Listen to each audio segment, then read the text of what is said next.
And welcome this morning to At Shining Light for You. Today is June 1st, 2025, and I bid you the greatest of greetings that God can give forth. How can I do that? Because I have realized that the Spirit of the Lord is always with us. And being with us from last week, you heard the decree from Jesus as he said, "As Father has sent me, so send I you." So therefore, we are empowered to extend the glory of God's blessing upon all that our eyes look upon. Today is June 1st, 2025. This is recording 843, entitled, "Let's Put This Storm to Rest." Let's put this storm to rest. Background scripture, Mark 4:39. And he arose and rebuked the wind and said unto the sea, "Peace, be still." And the wind ceased, and there was a great calm. If we would allow our gift of discernment to read into that scripture, and he arose, oh, the truth that is found here. He arose and rebuked the wind. Now, the word rebuked here is not something that you have to scream. You know how we talk to people out, and when we want them to know that we actually mean something, we raise the tone or the volume and send out a command. But he simply arose. He arose in the authority of who he was, and he calmly spoke to the storm. He said to the sea, "Peace, be still." He called peace by its name. See, he didn't simply just say, "Peace, be still." He said, "Peace, I have the authority over all things." And he told peace to be still. Now, peace was the only thing that was there. See? Even though the disciples in the boat were seeing all of this chaos, Jesus knew that the only thing there was peace. And he called it by name, and peace, as a wind, ceased. And there was a great calm. What had he done? He had put that storm to rest. What storm? You know it. That one that you wake up to every morning. That one that you acknowledge all during the day. And that one you go to sleep at night hoping that it will not take advantage of you, or that when you arise tomorrow, it will have been taken care of. But something within us always expects what? It to greet us the next morning. Why? Because we've been fed with a statement, you're going to have trial and tribulation. So that's what we come to expect every day. And as a man thinketh in his heart, so shall his day be. So unless we arise in the morning and rebuke the wind, rebuke the chaos, remember I tell you, when you awaken in the morning, before you move, once you realize that you have come to conscious awareness, the first thing you do is to greet your authority. Greet it. Greet it as God would greet it. Son, all that I have is yours. Father, thank you that thou hast awakened me this morning to live in the authority that you have ordained me to live in. Thank you, Father, that thou hast shown me all things that are under my domain because I am under your domain. And because I love you, I say to the sea of this world, peace, be still. I expect the winds to cease. I expect there to be a great calm. I put the storm to rest before it decides to be my nemesis.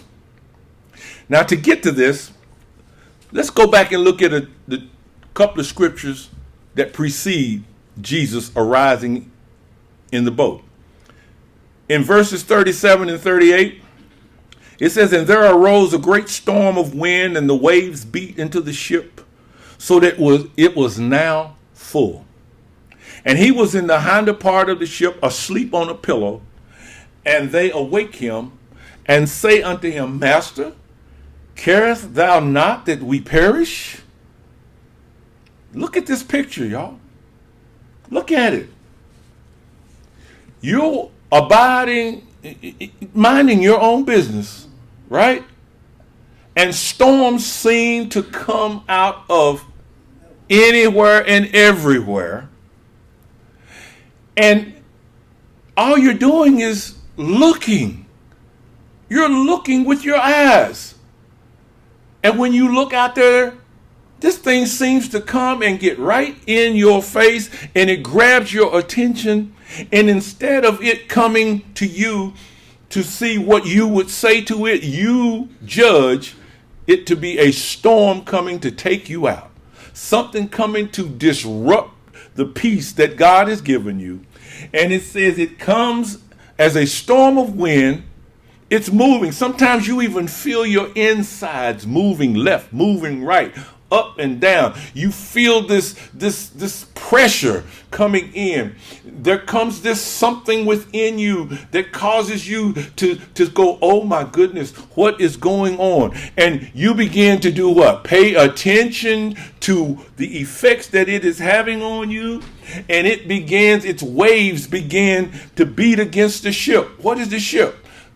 The ship is not your outer body. The ship is that focus on the inside. You know the one I'm talking about. When you're talking to somebody, and all of a sudden something happens and it draws your attention away. And your attention leaves the person that you're talking to, and it focuses on whatever this thing is over here. That's the judge. And when you look over, God is saying, be not a judge. Don't be a judge. And we reply, but God, Father, my eyes have looked. And God is saying to you, look with your eyes, but see with your eye. See? If you will now pay attention to what I just said, your eyes have been given to you that you might be able to see what is going on in this world. That is the purpose, to see what is going on. You're looking at things, acknowledging that they are there. I'm not telling you to ignore them. I'm telling you simply look at them. Because as they look out, they will begin to see storms raging everywhere. They will begin to see waves bashing against the ship, which you are.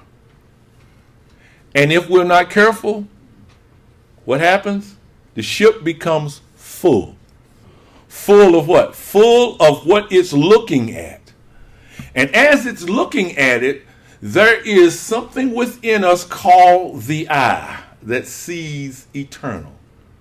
And God has told us that when that eye becomes single in vision, No weapon formed against it shall prosper.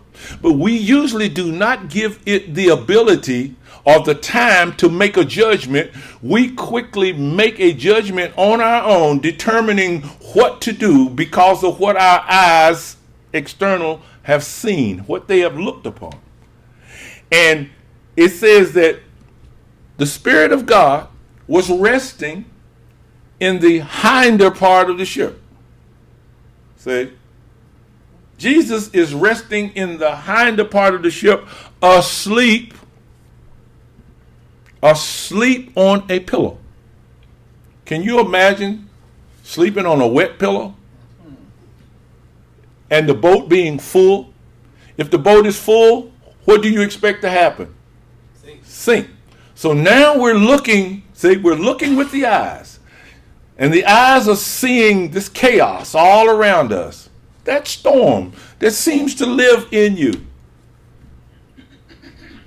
How many times have you thought you've put that storm to rest, but you expect what's next? Who is going to come and do something else that causes me to look and judge based on what I see, instead of look and acknowledge what I see, and then immediately look to the eye single. Single to what? As Father has sent me, said Jesus, so send I you. But Rev, when I try to do that, nothing happens because you're doubting. You're looking for something to happen instead of what? Singling your vision. It says that he, in the hinder part of the ship, they come. What do? They awaken him.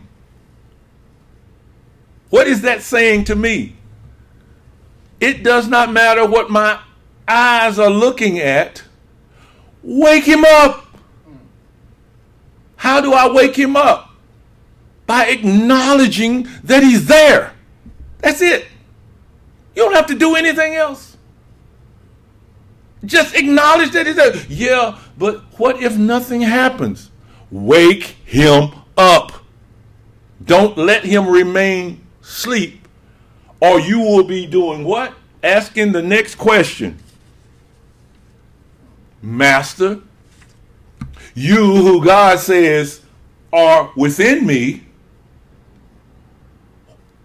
don't you care that I'm perishing? Who told you you were perishing? Your external vision told you you were perishing.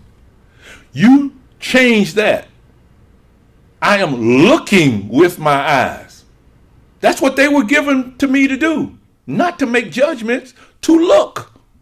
I am in a world that relies on 5 senses. And they are there for me to look, smell, taste, hear, and touch. I was not told to make judgments. Judge not, right?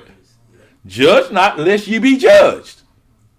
So if all I'm doing is using these 5 senses to look, where's the judgment being made? It's being made by that single eye that's laying back there peacefully asleep within you. What then do I do? Wake him up. Wake him up. But don't wake him up to the question of, don't you care that I'm about to perish? Wake him up because his purpose is there to arise. Are you following me? That's his purpose. To arise, rebuke the wind, say unto the sea, call it by name, peace. And peace says, yes, sir. Be still. Be still. What will peace respond with? It will cease its chaos, and there will be a great calm. You see, this is what God has placed us on the earth to realize, that there lies within us a discernible spirit that if we feed on it, if we acknowledge, if we recognize it over and over and over, it will raise up in calmness within us. It sleeps within us, so to speak, but it's never asleep. It's there awaiting on recognition. Just like with anything that you do, if you do not practice it over and over and over again, that's why we have what they call experts in certain fields out here. They can't talk to you about that over there, but they can tell you just about everything they've learned over here. Why? Because they have they have experience in testing. Is there a dependable prayer that saves and delivers? I know you know all kinds of people that pray every day. They pray all day. They enlist others to come and pray with them. They have prayer vigils. They have million men prayers. They have prayers of the cloth. They have prayers of the candle. They have prayer of this day, prayer of that day. And the question remains, if there is a one prayer, a dependable prayer that saves and delivers, a prayer that takes away all fear of perishing. Ask yourself right now,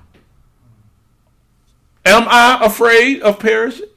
Does anyone care? See, the answer is in you. You know the answer. And it's up to you to get past that answer. Can the power of God be confidently called upon to deliver? Oh Lord, how many times have you you go on social media and just see people screaming out, Lord, I can't take no more. Lord, please come. Lord, I done filled up. Lord, I don't know what to do. Where is this God? Where is this God that says, I am with you always? I will never leave you. Only with your eye. Only with you, with your eye, will you see, or will you see the wickedness of the evil one? That's looking. Only with your eye do you see this wicked one running rampant all through the earth. But I am with you when you pass through the fire. I am with you when you pass through the waters. I am with you. Where is this God that we scream out over and over and over, and for some reason, he does not respond? As of this date, there is no dependable prayer to be found. Oh, I will put an asterisk beside that, because there are some out there that have found that prayer. And they depend on the presence of God, and the presence of God is with them to deliver. But for the most part, ask yourself this question: do you know them? See? Because I would guarantee that if you know these people, you're really close to them. Did you get that? If you know those people who actually are getting their prayers answered, if you know them, they're your best friend.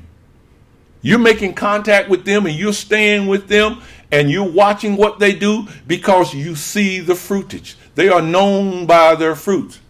But if everyone that you speak to on a given day is always talking about, does not God care? Why is there so much turmoil in my life? I'm bailing water. My ship is just about full. The waves are beating against my life. Does anybody out there care? If these are the questions that are tormenting you day in and day out, you need to change.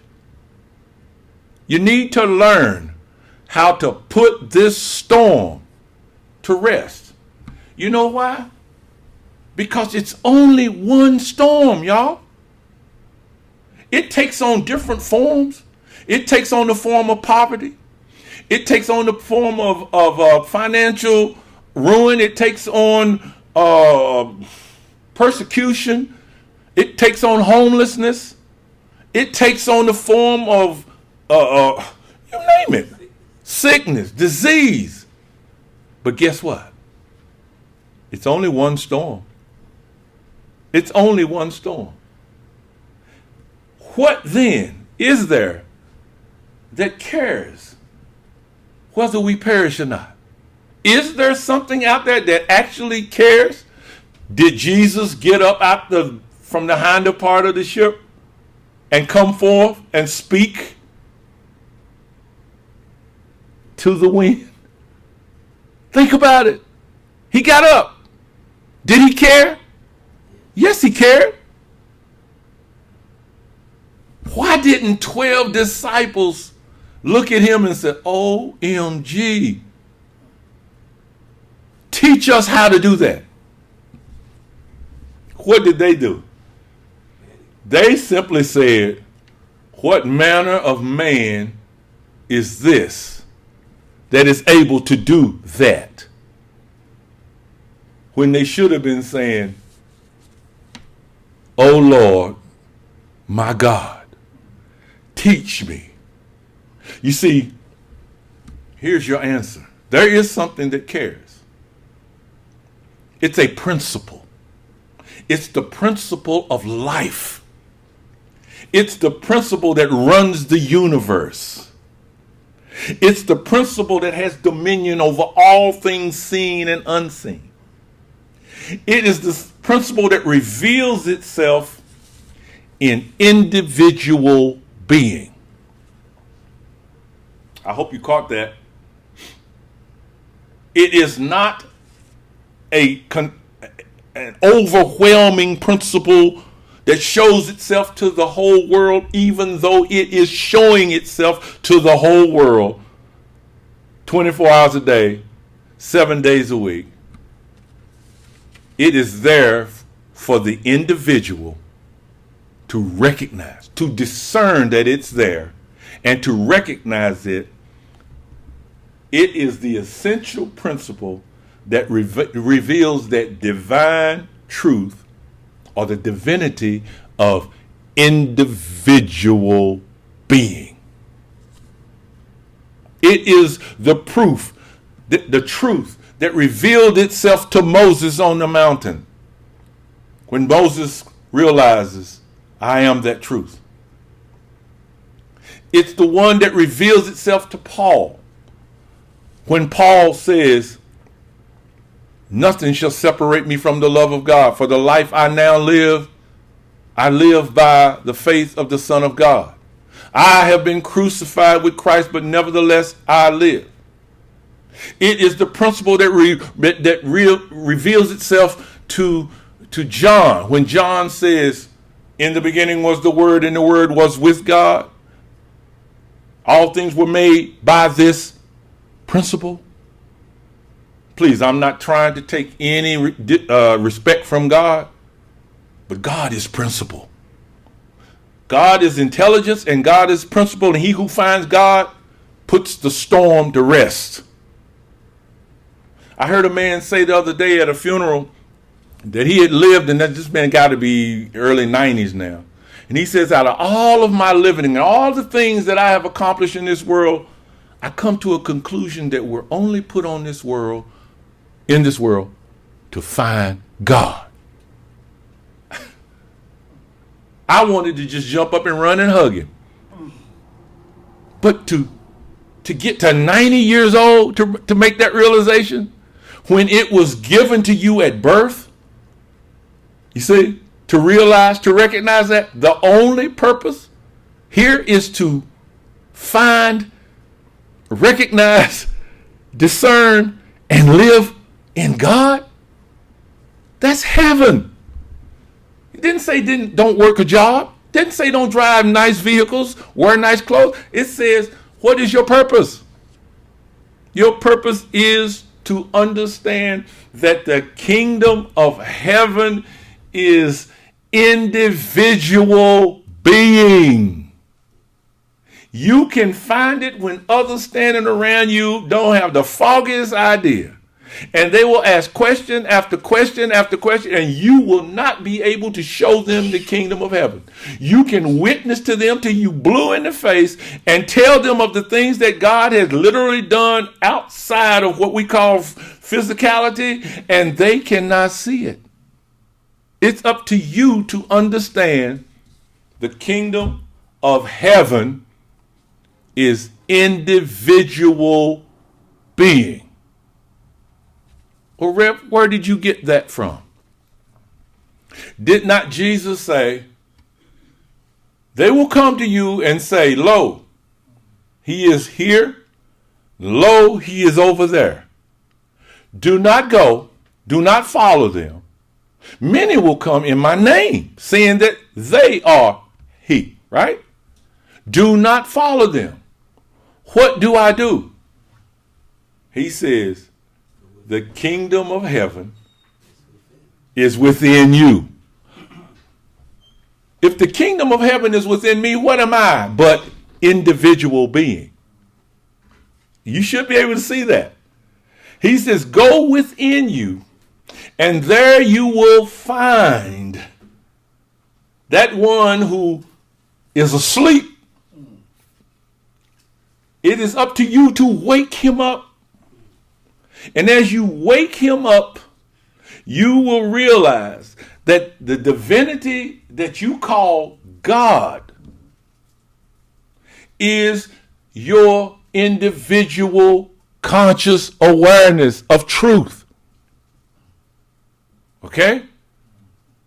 It is not something where you're going to jump up and start running around saying, I am God.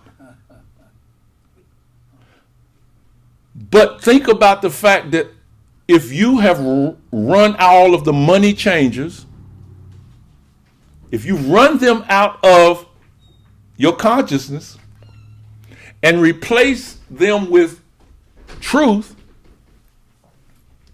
what's left in the temple? The truth of God.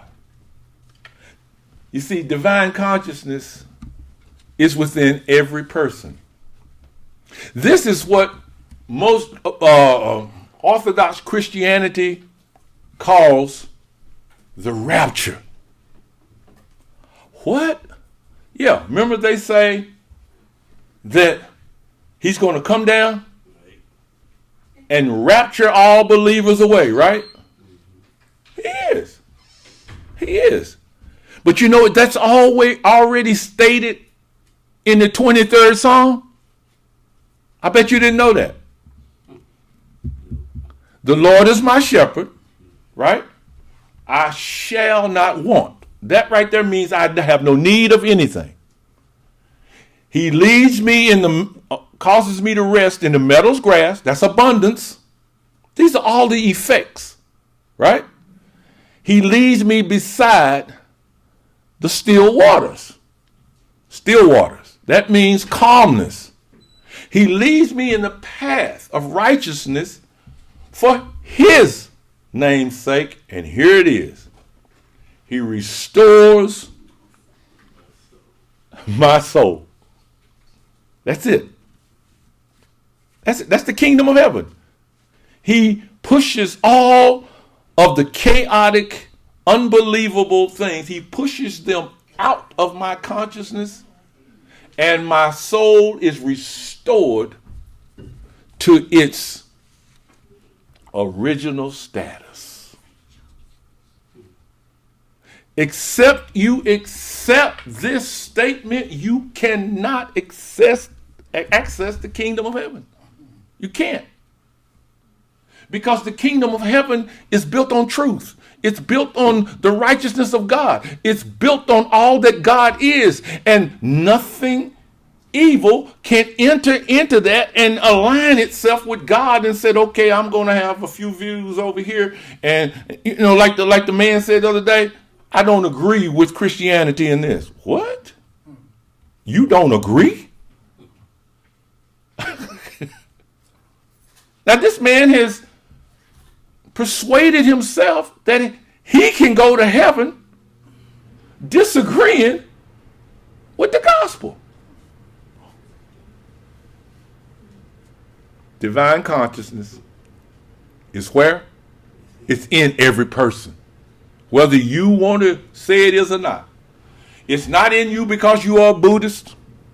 It's not in you because you are Hindu. It's not in you because you are Tao. It's not in you because you practice Judaism. It's not in you because you are Baptist. It's not in you because you're Methodist, Episcopalian, Jehovah's Witness. It's not in you because of that. It's in you because in the beginning was the Word, and the Word was with God, and the Word was God. And the Word created all things out of its own being and filled all things with itself. Individual being. Where is it? Is it laying in the back of the boat, asleep, and your boat is full of chaos? The wind and the waves are beating against your ship, and you keep screaming for God. Don't you care?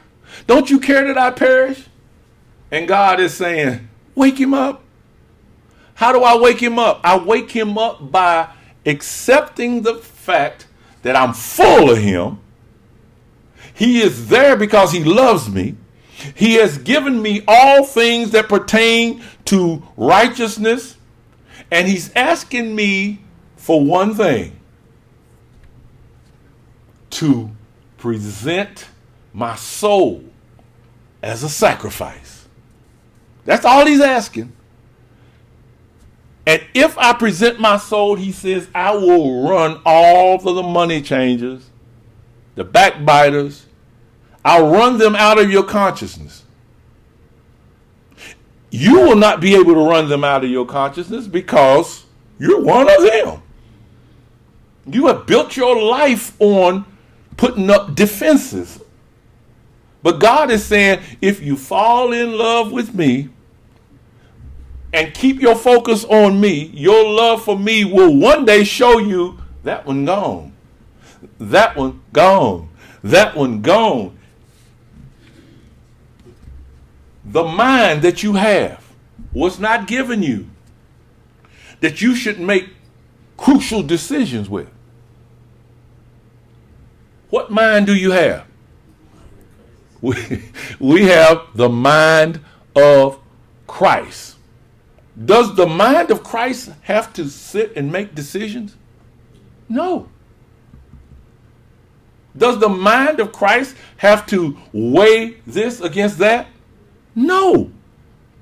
Paul says you have the mind of Christ. Now, this is a man that has, if you look at his external life, he's created every sin that you could possibly think of, in a sense. He's taken life. But when he discerns the mind of Christ in him, when he discerns the love of God in him, he makes a statement: I have wronged no man. Though the outer man perish, that's right, he will perish as the mind of Christ begins to express itself. This principle, this grand principle, must be discerned and individually proven for the kingdom to reveal itself. This principle, what is a principle? A principle is something that cannot be changed. It can't be changed. I don't care what's going on. It can't be changed. You cannot change H2O. Can't change it. I don't care what you do to it. You're either going to get less than or more than. But it won't be water. You cannot change gravity. I don't care how you manipulate its appearance. That chamber that they put them in there and they call it anti-gravity, and they're floating around. Where's the chamber? It's locked to the ground. Gravity is pulled. What I'm trying to show you is you must individually prove the kingdom of heaven is divine consciousness in you, and you will never be able to show it to anyone else. They will have to see and take your witness, and they will have to go within their closet and contemplate what you're telling them and prove it for themselves. And it says it must be done individually. That's your rapture. Can you see the rapture now? As you prove it, you are swept away from what you thought were the laws of this world, and you are swept away into something that is so divine that you wouldn't give it up. You would die for it. But how can you die if you know that all there is life? If you notice on your paper it says expands with usage. There were at least 13 people in that boat, right? 12 of them were seeing the same thing, right? Can you see that? One was in the back of the boat asleep. And when he woke up, he caused the other 12 to see a totally different picture. Can y'all see that? He showed them what was actually out there with something masquerading over top of it. Now you say, well, how does that expand? Because as you begin to prove this principle, you're going to prove it in ways that other people don't see. People are going to say, how did you get through that? And you just look at them and say, by the grace of God. So what else can you do? Tell them a hand came down and grabbed you and snatched you and pulled you over in the corner. Tell them that an angel walked up and whispered in your ear and told, what are they going to do? Come on now. But you saw the angel, or you saw the hand, or you heard the voice. See, you will see it and prove it in individual ways. For the kingdom of heaven is within you, and it is your ability to walk in it from a small degree to a full degree. And in the degree that Jesus walked in, he was able to show them the big picture, because his understanding of the kingdom of heaven was so full within him that he was able to bring it out. Oh my goodness. I think y'all see what I'm saying. Rise up and walk. What's hindering you? Feed them. Don't be afraid. Lazarus, come forth. Look where his attention is.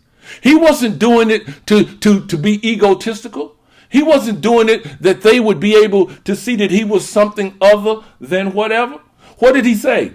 He said, enter ye in at the straight gate. For wide is the gate, and broad is the way that leadeth to destruction. Hello, friends and neighbors. Like I tell you every week, go out there and talk to your friends. You don't have to say much other than hello. And they're going to start laying on you all of the stuff that's going on in this world. He said, broad is the way that leads to destruction. What is destruction? Destruction is just the failure of waking up that sleeping giant. That's it. They just constantly telling you what's going to go wrong and then want to turn and say, God, don't you care? And God is saying, no, you need to acknowledge that the gate is straight. You got to walk in a way that others may not approve of. He says to avoid that broad path. Why are you trying to avoid the broad path? Because you walked in it so long that you see the futility of it. At some point, you got to sit down and go, this ain't working.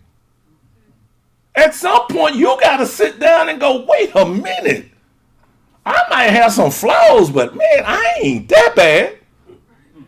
I ain't that bad that God ain't paying no attention to me. What's wrong with this picture? God is saying, wake him up. Wake him up. How do I wake him up? Go back to the essential principle.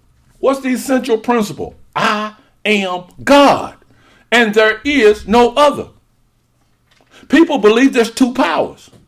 There's only one power. God says, is there any other power other than me? Now get this revelation. If there is no other power other than God, then there is no power. Did you get that? If God is God and there is no other power, why does God need power over anything? That's why he can just simply say, I am, that I am, peace, be still. What's hindering you? Get up, eat, be free.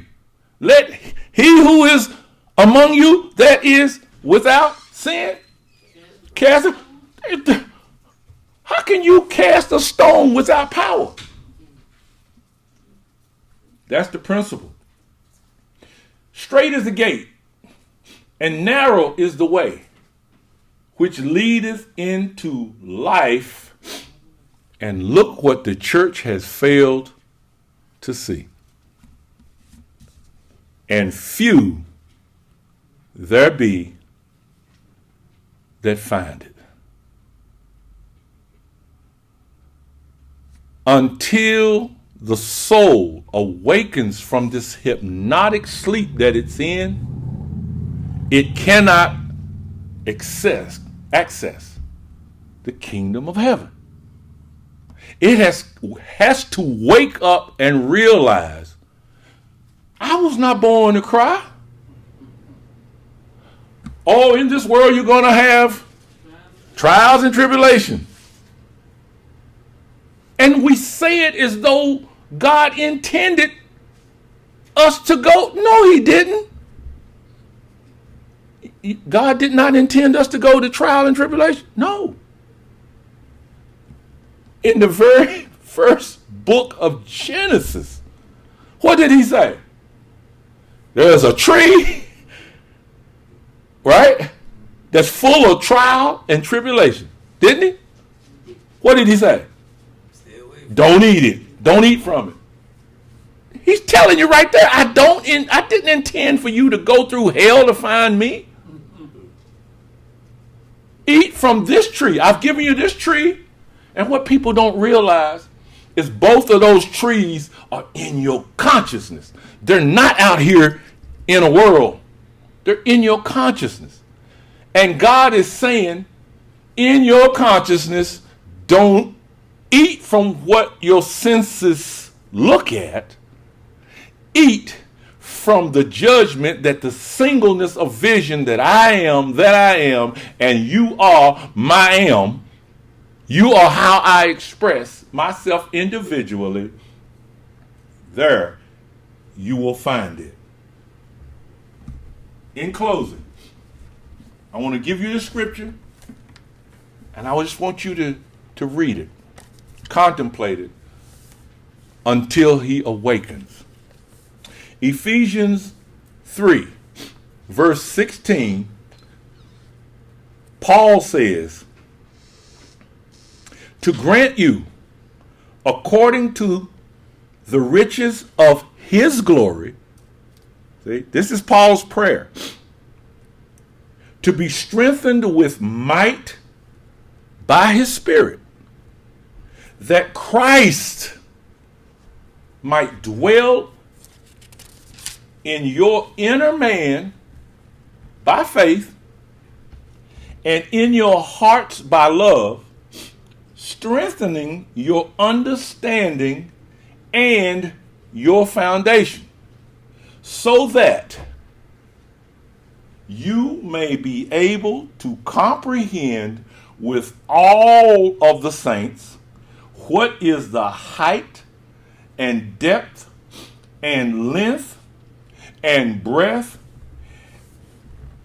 and to know the love of Christ, which surpasses all knowledge, that you may be filled with the fullness of God. Did y'all get that? How can someone pray such a prayer like that for me? Because they have eaten that prayer themselves, and they have seen and felt the results of it. Jesus Christ says, I go away.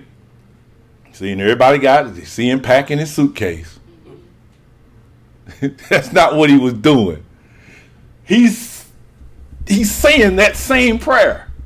He's saying, I go away that you may awaken that one in the back of your ship, that he would rise up in every point of your senses, seeing something going on out here, and that you would be able to speak from that understanding to peace, which is the only thing that's around you.